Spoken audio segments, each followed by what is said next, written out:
الحمد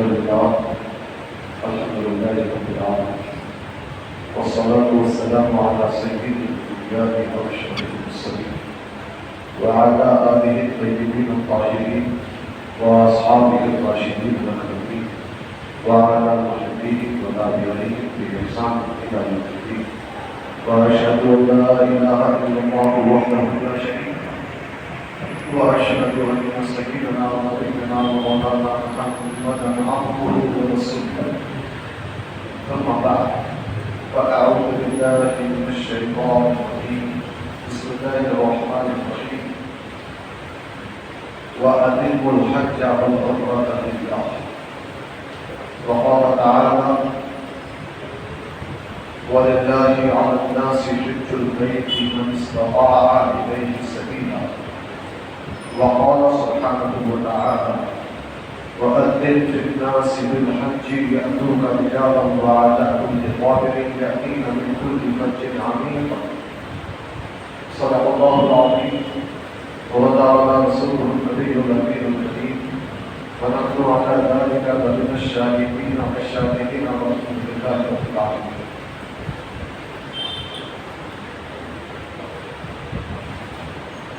اور تم حج اور عمرہ اللہ کے لیے پورا کرو.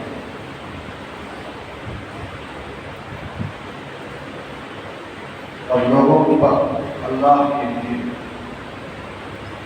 بیت اللہ کا حج فرض ہے ان لوگوں پر جو بیت اللہ پر جانے اور آنے کی طاقت رکھتے ہیں. اور اے سیدنا ابراہیم علیہ السلام ان لوگوں میں حج کی اذان کہہ دو، حج کا اعلان کر دو تو لوگ پیدل بھی تمہارے پاس آئیں گے اور دبلی پتلی اونٹنیوں پر سوار ہو کر بھی دور دراز کے علاقوں سے آئیں. حاضرین محترم، تین مختلف مقامات سے جن ارشادات ربانیہ کی تلاوت سے میں نے اپنے آپ کو مشرف کیا ہے اس کا ایک آسان سا ترجمہ آپ نے سماعت فرمایا. تینوں آیتیں حج سے متعلق اور مہینے حج کے چل رہے ہیں، جانے والے جا رہے ہیں، کچھ جانے کی تیاریوں میں ہے، کچھ جانے کی نیت دلوں میں لی ہوئی ہے. جو جا رہے ہیں اللہ تعالیٰ ان کے سفر حج کو ان کے لیے آسان بنا دے، مناسک حج کی ادائیگی آسان کر دے اور ان کی تمام نیکیوں کو اپنے فضل و کرم سے حبیب پاک کے صدقے میں قبول فرمائے. اور جو ابھی نہیں جا رہے ہیں مگر جانے کی نیت رکھتے ہیں اللہ تعالیٰ ان کے لیے بھی غیب سے اسباب مہیا فرما دے اور جلد سے جلد اپنے گھر کی اور روضہ رسول اکرم کی زیارت سے مشرف فرمائے اور ہم سب کو بار بار حج و زیارت کی سعادتیں مقدم فرمائے. آپ جانتے ہیں کہ ہم مسلمان ہمارا دین اسلام اور اللہ تبارک و تعالیٰ نے دین اسلام کے بارے میں قرآن پاک میں ارشاد فرمایا کہ الیوم اکملت لکم دینکم واتممت علیکم نعمتی ورضیت لکم الاسلام دینا. آج کے دن میں نے تمہارے لیے تمہارے دین کو مکمل کر دیا اور میرے انعام کو تم پر تمام کر دیا اور تمہارے لیے اسلام کو بطور دین کے بنا کر میں راضی ہو چکا ہوں. اللہ نے دوسری جگہ فرمایا ان الدین عند اللہ الاسلام، بے شک اللہ کے پاس اگر کوئی دین ہے وہ اسلام. اللہ نے قرآن پاک میں دوسری جگہ ارشاد فرمایا وَمَن يَبْتَغِ غَيْرَ الْإِسْلَامِ دِينًا فَلَن يُقْبَلَ مِنْهُ، جو کوئی اسلام کے علاوہ کسی اور دین کو طلب کرے گا، کسی اور دین کو چاہے گا، تو وہ دین ہرگز بھی اس کے جانب سے قبول نہیں کیا جائے گا۔ تو اسلام یہ اللہ کا دیا ہوا دین ہے۔ ہم خوش نصیب ہیں کہ مسلمان ہیں۔ اب یہ اسلام ہے کیا، اس کو ہمیں باقاعدہ سمجھ کر چلنا ہے۔ اسلام کن بنیادوں پر کھڑا ہوا، اسلام کی عمارت کن پلروں پر قائم ہے، اس کو ہم سمجھنا چاہیں تو رسول اکرم صلی اللہ علیہ وسلم ہماری رہنمائی کرتے ہوئے فرماتے ہیں بنی الاسلام علی خمس، اسلام کی بنیاد 5 باتوں پر رکھی گئی ہے۔ شہادت لا الہ الا اللہ وان محمدا عبدہ ورسولہ، ایک تو اللہ کے ایک ہونے کی، معبود برحق ہونے کی گواہی دینا، اور اس بات کی گواہی دینا کہ حضرت محمد صلی اللہ علیہ وسلم اللہ کے بندے اور اس کے رسول ہیں۔ یہ پہلی بنیاد ہے، اسلام کی پہلی بنیاد۔ دوسری بنیاد فرمایا اقام الصلاۃ، جیسے ہی آپ نے اللہ کی الوہیت کو مانا، رسول عربی کی رسالت کو مانا، اب سب سے پہلی چیز جو ہم پر لاگو ہوتی ہے، فرض ہوتی ہے، ضروری ہوتی ہے، وہ ہے نماز کا قائم کرنا۔ پھر اس کے بعد تیسری بنیاد کے بارے میں سرکار نے فرمایا وَإِيتَاءُ الزَّکَاۃ، زکوٰۃ ادا کرنا۔ پھر فرمایا والحج، اور حج کرنا، اور پھر فرمایا وصوم رمضان، رمضان کے روزے رکھنا۔ یہ 5 بنیادیں، اس کے بغیر اسلام مکمل نہیں ہوتا۔ سب سے پہلے ہمیں لازم ہے کہ ہم اللہ کی الہیت و الوہیت کا دل میں بھی یقین رکھیں، زبان سے بھی اقرار کریں، رسول پاک صلی اللہ علیہ وسلم کی رسالت کے بارے میں بھی دل میں یقین رکھیں، زبان سے بھی آپ کے رسول ہونے کا اقرار کریں۔ جب یہ کر لیں گے تو اس کے بعد نماز قائم کرنا ہے۔ نماز ہر مسلمان کے لیے ضروری ہے جو مکلف ہو، روزانہ 5 وقت پڑھتے رہنا ہے۔ پھر اس کے بعد زکوٰۃ ہر مسلمان پر فرض نہیں ہے۔ جو مالدار صاحب نصاب اور ان کے نصاب کے مال پر سال گزر چکا ہے تو اس مال میں سے 2.5% بطور زکوٰۃ کے سال گزرنے کے بعد نکالنا، سال گزرنے کے بعد۔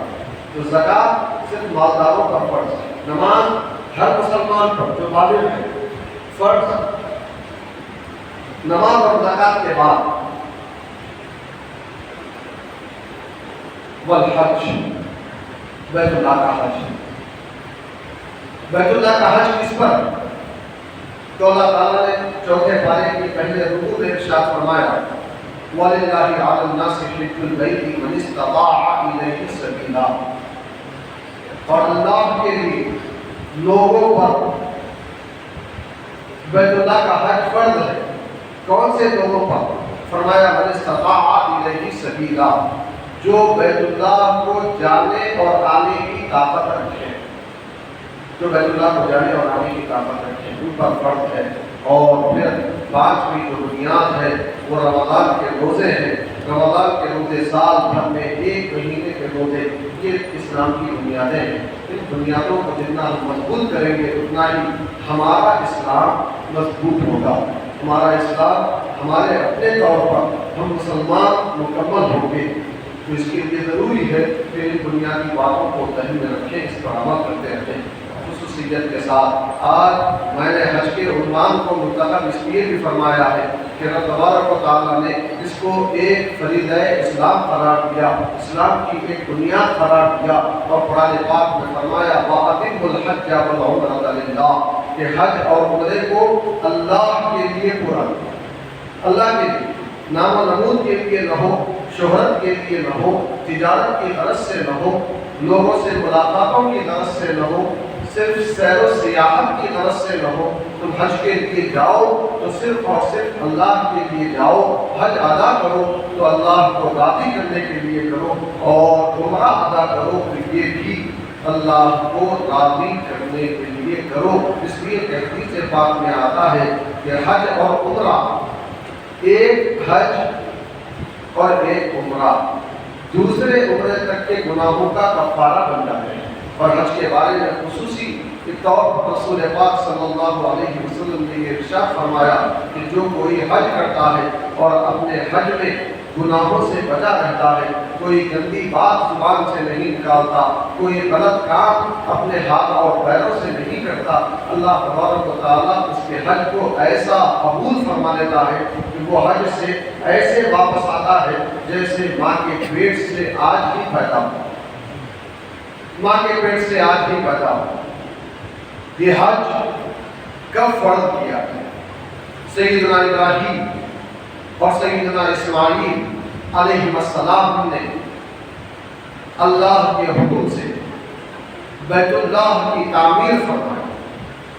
قرآن پاک کہتا ہے وَإِذْ يَرْفَعُ إِبْرَاهِيمُ الْقَوَاعِدَ مِنَ الْبَيْتِ وَإِسْمَاعِيلُ، یاد کرو اس وقت کو جب کہ حضرت ابراہیم بیت اللہ کی بنیادیں اٹھا رہے تھے اور حضرت اسماعیل بھی ان کے شریک کار تھے۔ تعمیر مکمل ہو گئی۔ جیسے ہی تعمیر مکمل ہوئی آپ نے دعا فرمائی ربنا تقبل منا انک انت السمیع العلیم، اے ہمارے پروردگار ہماری اس نیکی کو ہماری جانب سے قبول فرما دے، بے شک تو سننے جاننے والا ہے۔ یہاں سے حضرت ابراہیم نے ہمیں ایک تعلیم دی کہ جب کبھی ہم کوئی نیک کام کریں تو اس نیک کام کے فوری بعد رب تبارک و تعالیٰ سے دعا کریں۔ یہ انبیاء کرام کی سنت ہے، یہ سنت ابراہیمی ہے کہ ہم نمازوں کے بعد بھی جب نماز پڑھ لیتے ہیں، نماز بھی ایک نیکی ہے کہ فوری اللہ کی بارگاہ میں دعا کرتے ہیں اور یہ سنت ابراہیمی ادا کرتے ہیں۔ تو حضرت ابراہیم جس وقت میں بیت اللہ کی تعمیر سے فارغ ہوئے تو اللہ تبارک و تعالیٰ نے حضرت ابراہیم سے فرمایا، سورہ حج کی آیت 17ویں پارے کی آیت، فرمایا وَأَذِّن فِي النَّاسِ بِالْحَجِّ، اے ابراہیم لوگوں میں حج کے لیے اعلان کر دو، حج کی اذان کہہ دو، یاتوک رجالا، لوگ تمہارے پاس پیدل بھی آئیں، وعلی کل ضامر یاتین من کل فج عمیق، ہر دبلی پتلی اونٹنی پر سوار ہو کر دور دراز کے علاقوں سے تمہارے پاس پہنچے، جو پیدل بھی آئیں کہ سواریوں پر بھی آئیں۔ جس وقت یہ آیت مبارکہ نازل ہوئی مفسرین کرام فرماتے ہیں کہ حضرت ابراہیم علیہ السلام نے بارگاہ رب العزت میں معروضہ کیا کہ میں آپ کے حکم کے مطابق حج کے لیے اذان تو کہہ دوں گا، اعلان تو کر دوں گا، مگر یہ اعلان، یہ اذان حج صرف اس زمانے میں موجود لوگوں کے لیے، یہ مکے کے قریب رہنے والوں کے لیے نہیں، بلکہ قیامت تک پیدا ہونے والے حاجیوں کے لیے جو ابھی دنیا میں نہیں آیا، کچھ تو ابھی شکم مادر میں اور کچھ ابھی باپوں کی سلبوں میں پشت میں، جن کو دنیا میں آنے کے بعد حج کی توفیق نصیب ہونے والی، ان تمام لوگوں تک حج کے اذان کی آواز کو پہنچانا ہے۔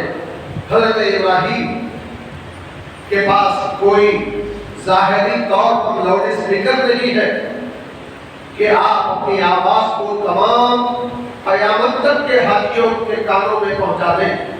اپنے اس کمزوری کا اعتراف کرتے ہوئے بارگاہ رب العزت میں معروضہ کرتے ہیں کہ الہ العالمین، میں تیرے حکم کے مطابق حج کا اعلان تو کر دوں گا، مگر ماں یبلغ صوتی، میری آواز پہنچے گی نہیں، میری آواز پہنچے گی نہیں۔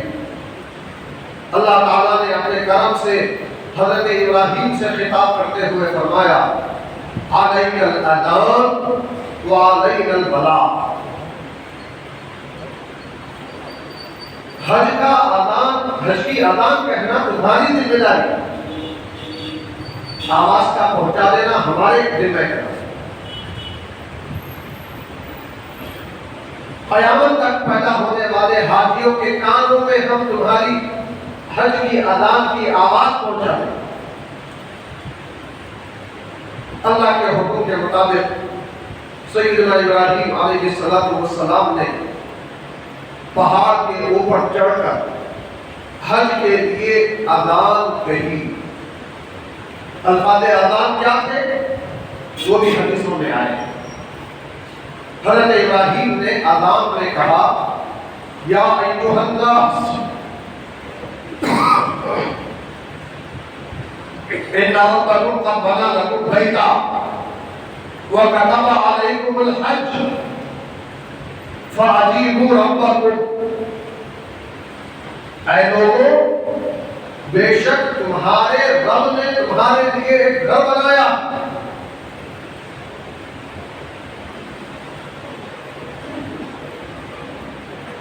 آپ جانتے ہیں ابھی آپ نے قرآن کی روشنی میں سنا بیت اللہ کی تعمیر حضرت ابراہیم نے فرمائی اور اپنے بنانے کی نسبت رب کی طرف کر دی۔ کیوں؟ اس لیے کہ اللہ کی مرضی کے مطابق جب کوئی اللہ کا مقبول بندہ کوئی کام کرتا ہے تو وہ کام اس کا اپنا نہیں ہوتا بلکہ اللہ کا ہوتا ہے۔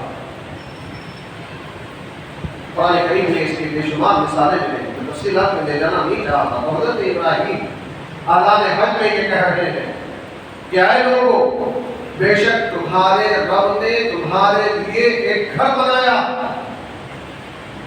اور تم پر اس گھر کا حج فرض کیا، تو تم اپنے رب کی اذان کا جواب دو، حج کرو۔ تو سرکار فرماتے ہیں کہ اس وقت جتنے بھی حاجی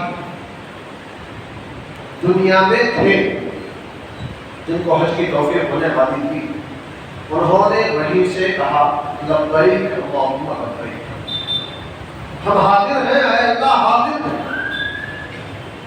جو ابھی ماں کی شکم میں تھے، ماں کے شکم میں تھے، وہیں سے انہوں نے لبیک اللہم لبیک کہا۔ جو ابھی باپ کی سوت میں تھے وہیں سے انہوں نے لبیک اللہم لبیک کہا۔ اللہ نے تمام حاجیوں کے کانوں میں حضرت ابراہیم کے اذان کے کلمات کو پہنچا دیا۔ پھر آپ جانتے ہیں کہ زندگی میں ایک مرتبہ حج فرض، نماز روزانہ 5 وقت فرض، زکوٰۃ صاحب نصاب پر سال میں ہر سال ایک مرتبہ فرض، روزے ہر مکلف مسلمان پر سال میں 1 مہینے کے فرض، مگر حج زندگی میں ایک مرتبہ فرض۔ 5 وقت نماز فرض ہے، تو ان 5 اوقات کی نماز کے علاوہ بھی نمازیں آپ پڑھتے ہیں۔ اشراق کی نماز آپ پڑھتے ہیں، چاشت کی نماز آپ پڑھتے ہیں، اوابین کی نماز آپ پڑھتے ہیں، تہجد کی نماز آپ پڑھتے ہیں، نوافل پڑھتے ہیں۔ فرض نمازوں کے ساتھ نوافل ہیں۔ زکوٰۃ سال میں 1 مرتبہ فرض تھی، جو زکوٰۃ فرض تھی وہ آپ نے ادا کر دی۔ اب اس کے بعد نفلی خیر خیرات کرتے رہتے ہیں، غریبوں کی مدد کرتے رہتے ہیں، تو زکوٰۃ میں بھی نفل ہے فرض کے علاوہ۔ رمضان کے روزے رکھنے کے بعد آپ اپنی طاقت اور سہولت اور توفیق کے مطابق نفلی روزے بھی رکھتے ہیں۔ کوئی مہینے میں 3 دن کے روزے، کوئی 1 دن 8، 1 دن روزہ، کوئی مسلسل روزے، کوئی جمعرات اور پیر کا روزہ، جس کو جیسے توفیق ہوتی ہے نفلی روزے بھی رکھتے ہیں۔ روزوں میں بھی فرض کے ساتھ نفل ہے، تو اسی طرح حج میں بھی فرض حج کے ساتھ نفل حج بھی ہے۔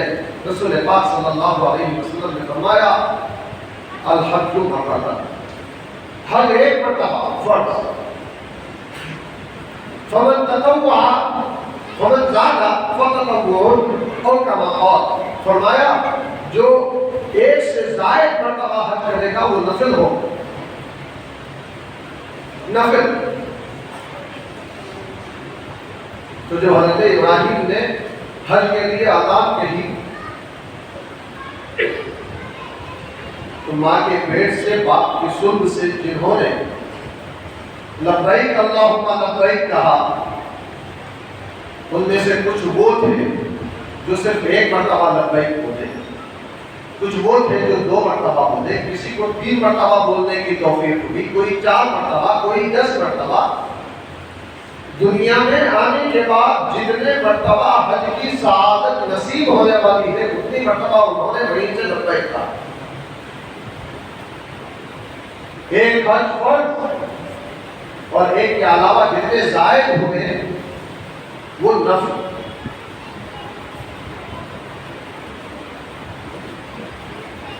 امام مسلم کی روایت سیدنا ابو ہریرہ رضی اللہ تعالیٰ عنہ ارشاد فرماتے ہیں کہ رسول اکرم صلی اللہ علیہ وسلم نے اپنے خطبے میں ارشاد فرمایا، یا ایھا الناس قد فرض علیکم الحج فحجوا، اے لوگوں تم پر حج فرض کر دیا گیا ہے، تم حج کرو. فقال رجل اكنت عامل یا رسول اللہ، ایک شخص نے پوچھا کیا ہر سال فرض ہے یا رسول اللہ؟ جیسے روزے ہر سال فرض ہے، زکوٰۃ مالداروں پر ہر سال فرض ہے، ویسے ہی کیا حج بھی ہر سال فرض ہے؟ پوچھنے والوں نے پوچھا، فسکت، سرکار نے خاموشی اختیار کی، جواب نہیں دیا. حتی قالها ثلاثا، یہاں تک کہ پوچھنے والے نے یہی سوال 3 مرتبہ کیا، یا رسول اللہ حج ہر سال فرض ہے؟ سرکار نے کوئی جواب 3 مرتبہ بھی ارشاد نہیں فرمایا. کچھ دیر گزری تو سرکار نے فرمایا، لو كنت نعم لوجبت ولما استطعت، اگر میں ہاں کہہ دیتا تو ہر سال حج فرض ہو جاتا اور تم طاقت دے تم کر نہیں پاتے. یہیں سے رسول پاک صلی اللہ علیہ وسلم کے تشریعی اختیارات کا پتہ چلتا ہے کہ اللہ تعالیٰ قرآن پاک میں فرماتا ہے وَيُحِلُّ لَهُمُ الطَّيِّبَاتِ وَيُحَرِّمُ عَلَيْهِمُ الْخَبَائِثَ وَيَضَعُ عَنْهُمْ إِصْرَهُمْ وَالْأَغْلَالَ الَّتِي كَانَتْ عَلَيْهِمْ. رسول پاک کی شان یہ ہے کہ پاکیزہ چیزوں کو ان کے لیے حلال قرار دیتے ہیں، گندی چیزوں کو ان پر حرام کرتے ہیں، ان کے بوجھ کو ان سے اتارتے ہیں اور ان بیڑیوں کو ان سے اتار دیتے ہیں جو ان پر ہیں. اس سرکار کو اللہ نے اختیارات عطا فرمائے کہ جو چاہے فرض کر دیں، جس چیز کے بارے میں چاہے خاموش ہو جائیں. سرکار فرما رہے ہیں کہ اگر تمہارے سوال کے جواب میں ہاں کہہ دیتا تو ہر سال حج فرض ہو جاتا. یہ ہے اختیار مصطفیٰ. اگر ہر سال حج فرض ہو جاتا تو سرکار خود فرما رہے ہیں غیب کی خبر دیتے ہوئے وَلَا مَسْتَطَعْتُمْ، یقیناً تم اس کی طاقت نہ رکھتے، نہ کر پاتے.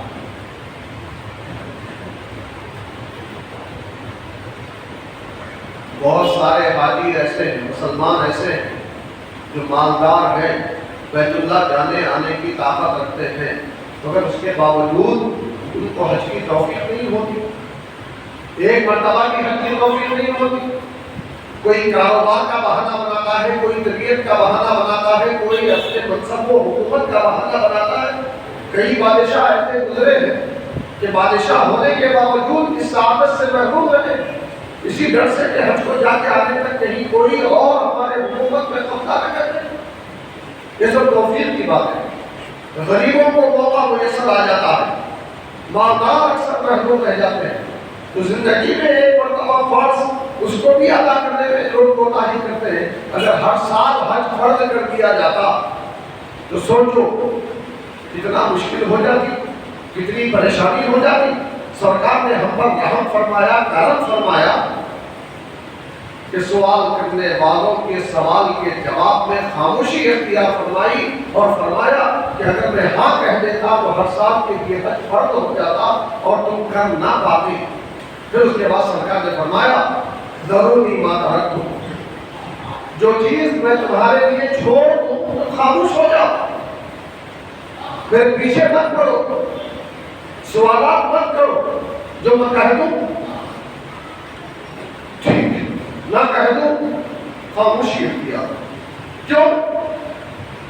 فَإِنَّمَا هَلَكَ مَنْ كَانَ قَبْلَكُمْ بِكَثْرَةِ سُؤَالِهِمْ وَاخْتِلَافِهِمْ عَلَىٰ أَنْبِيَائِهِمْ، کیونکہ تم سے پہلے والے اپنے نبیوں سے اختلاف کی بنیاد پر اور ان سے کثرت سوال کی بنیاد پر ہلاک ہو چکے۔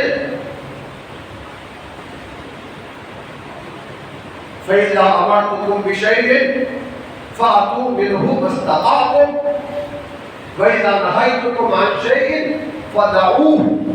سرکار فرماتے ہیں جب کسی بات کا میں تمہیں حکم دوں تو اپنی طاقت کے مطابق اس کی تعمیل کرو، اسے پورا کرو، اور اگر کسی چیز سے جب میں تمہیں روک دوں تو تم اس سے رک جاؤ۔ تو یہ حج ہے جو زندگی میں ایک مرتبہ فرض ہوا، وہ بھی ان لوگوں پر جو بیت اللہ جانے اور آنے کی طاقت رکھے، بیت اللہ جانے آنے کی طاقت رکھے۔ اللہ کے فضل و کرم سے نبی پاک کے صدقے میں جب 2019 میں کرونا وائرس کی وبا عام ہونے سے پہلے حج و زیارت کی سعادت سے ہم مشرف ہوئے تھے، تو وہاں مینا میں ہمارے گروپ کا ایک جلسہ رکھا گیا، جو حاجی ہمارے ساتھ ٹور میں شریک تھے ان کا ایک جلسہ رکھا۔ اس میں ایک عالم صاحب کو تقریر کے لیے کھڑا کیا گیا، اور وہ عالم صاحب اپنی تقریر میں لوگوں کو ڈرا رہے تھے، کہہ رہے تھے کہ تم اتنا خرچ کر کے اپنے گھر بار کو چھوڑ کر، اپنے تجارت کو چھوڑ کر حج کرنے کے لیے آ گئے ہو، اب یہ کرو گے تو تمہارا حج خراب ہوگا، وہ کرو گے تو تمہارا حج خراب ہوگا، یہ مت کرو، وہ مت کرو، یہ پریشانی، وہ پریشانی۔ لوگوں کے دلوں میں حیرت بٹھا، لوگ پریشان ہو گئے، اتنا خرچ کر کے آتے بھی ہمارا حج خطرے میں، پریشان ہو۔ اس کے بعد مجھے تقریر کے لیے کھڑا کیا گیا، تو میں نے لوگوں سے کہا گھبرانے کی ضرورت نہیں، آپ کا حج مقبول ہے۔ حضرت مفتی عظیم الدین صاحب رحمۃ اللہ علیہ، سابق صدر مفتی جامع نظامیہ حیدرآباد، جب ان کی خدمت میں حاضر ہوا اور ان سے حج کے قبولیت کے لیے دعا کرنے کی درخواست کی، تو حضرت نے فرمایا کہ اللہ نے تمہارا حج قبول کر دیا ہے، اسی لیے تو بلایا، قبول نہیں کرنا ہوگا تو بلاتا کیوں؟ پھر میں نے حدیث شریف سنائی، سرکار نے صحابہ سے فرمایا کہ تم لوگ ایک ایسے زمانے میں ہو کہ اگر دین کے 90% حصے پہ عمل کر کے 10% چھوڑ دو گے تو ہلاک ہو جاؤ گے، اور میری امت پر ایک وقت ایسا آئے گا کہ اس زمانے کے لوگ اگر دین کے 10% حصے پہ عمل کر کے 90% کو چھوڑ دیں گے تب بھی کامیاب۔ سرکار نے فرمایا کہ بشارتیں سناؤ، نفرتیں مت پھیلاؤ، آسانیاں پیدا کرو، تنگیاں پیدا مت کرو۔ ہمارا دین آسان، ہمارا دین آسان۔ جو حج کو جا رہے ہیں، جن کو اس سال کے لیے بلایا گیا ہے، منتخب کر دیے گئے ہیں، بڑے خوش نصیب۔ جب سے انہوں نے نیت کی، جب سے انہوں نے اپنی جانب سے پیسے ادا کیے، وہیں سے ان کا نامہ اعمال حاجیوں میں شامل ہو گیا۔ ان کی نیکیاں عام آدمیوں کے نیکیوں سے بدرجہ بہتر جائیں گے، توفیق الہی سے مناسک حج بھی ادا کریں گے، زیارت روضہ رسول سے مشرف ہوں گے۔ حج کے قبولیت کی سند لے کر اپنے گھر کو واپس لو گے تو حج کے قبول ہونے کے لیے بھی تو اللہ تبارک و تعالیٰ نماز پڑھنے کے لیے اللہ انہی کو توفیق دیتا ہے جن کی پہلی نماز قبول کر لیتا ہے۔ آپ کی ظہر قبول ہو گئی، عصر کی توفیق ہوتی ہے، عصر قبول ہو جائے مغرب کی توفیق ہوتی ہے۔ علماء کرام مثال دیتے ہیں، بچہ جب پہلی میں کامیاب ہوتا ہے تو دوسری میں ترقی دی جاتی ہے، دوسری میں کامیاب ہو جائے تو تیسری جماعت میں ترقی دی جاتی ہے۔ جیسے جیسے کامیابی ملتی ہے آگے کے درجوں میں اسے ترقی دی جاتی ہے۔ تو ایک نماز کی قبولیت کی علامت یہ ہے کہ دوسرے نماز کی توفیق ہو۔ حج کے قبولیت کی علامت یہ ہوگی کہ حج سے آنے کے بعد انسان کی زندگی کی کایا پلٹ ہو جائے، پہلے کی زندگی سے انقلاب آ جائے، کیونکہ بار بار جانے کی سہولت میسر نہیں آتی، آسان نہیں ہے۔ جو جائیں اس یقین کے ساتھ جائیں کہ اللہ نے ہمارے حج کو قبول فرما دیا ہے، ہمیں بھی اپنی زندگی میں اپنی کوشش سے ایک انقلاب برپا کرنا ہے۔ تو یہ حج صرف اور صرف اللہ کے لیے، اللہ کی رضامندی کے لیے ہے، اللہ تبارک و تعالیٰ قبول فرمائے گا۔ ہاں حج کے دوران میں گناہوں سے اشتراک، ویسے گناہوں سے تو ہمیشہ ہی بچنا۔ آپ گلبرگہ میں ہیں تب بھی گناہ آپ کے لیے جائز نہیں، ایسا نہیں کہ حج کا احرام باندھنے کے بعد اب گناہوں پر پابندی لگ گئی، اس سے پہلے گناہوں کی اجازت تھی۔ گناہوں پہ پابندی تو ہمیشہ ہے، خصوصاً حج کے موقع پر زیادہ سے زیادہ اپنے آپ کو پابند بنائے رکھنا ہے تاکہ حج کی وہ سعادت نصیب ہو جائے جس کی طرف اشارہ کرتے ہوئے سرکار نے فرمایا کہ بندہ حج کے بعد ایسے لوٹ کے آتا ہے جیسے ماں کے پیٹ سے گناہوں سے پاک پیدا ہو کے ابھی ابھی دنیا میں آیا۔ تو اللہ فرما رہا ہے وَأَتِمُّ الْحَجَّ وَالْعُمْرَةَ لِلَّهِ، حج اور عمرے کو اللہ کے لیے ادا کرو، اللہ کے لیے ادا کرو۔ اللہ نے فرمایا وَلِلَّهِ عَلَى النَّاسِ وَلِلَّهِ، اللہ کے لیے، کسی اور مقصد کے لیے نہیں، عَلَى النَّاسِ لوگوں پر، حج البیت، بیت اللہ کا حج ہے، من استطاع الیہ سبیلا، جو بیت اللہ تک جانے اور آنے کی استطاعت اور طاقت رکھے۔ جو حج کر کے آ چکے ہیں الہ العالمین ان کی زندگیوں میں انقلاب برپا فرما دے، انہیں نیکیوں میں زیادہ سے زیادہ رہنے کی توفیق عطا فرما۔ الہ العالمین جو دل میں ارادہ رکھتے ہیں ان کے لیے حج کے راستے آسان فرما دے، میرے گھر کی زیارت آسان فرما دے، نبی پاک کے روضہ اطہر کی زیارت آسان فرما دے۔ الہ العالمین جملہ احکام اسلام پر عمل کرنے کی ہم سب کو توفیق عطا فرما، جملہ گناہوں سے بچنے کی قوت عطا فرما، ایمان کی، عزت کی، اسلام کی، سلامتی کی، صحت و عافیت کی لمبی زندگی عطا فرما، ایمان کی بہت نصیب فرما۔ وصلی اللہ وسلم علی خیر خلقہ سیدنا محمد وآلہ وصحبہ اجمعین والحمد للہ رب العالمین۔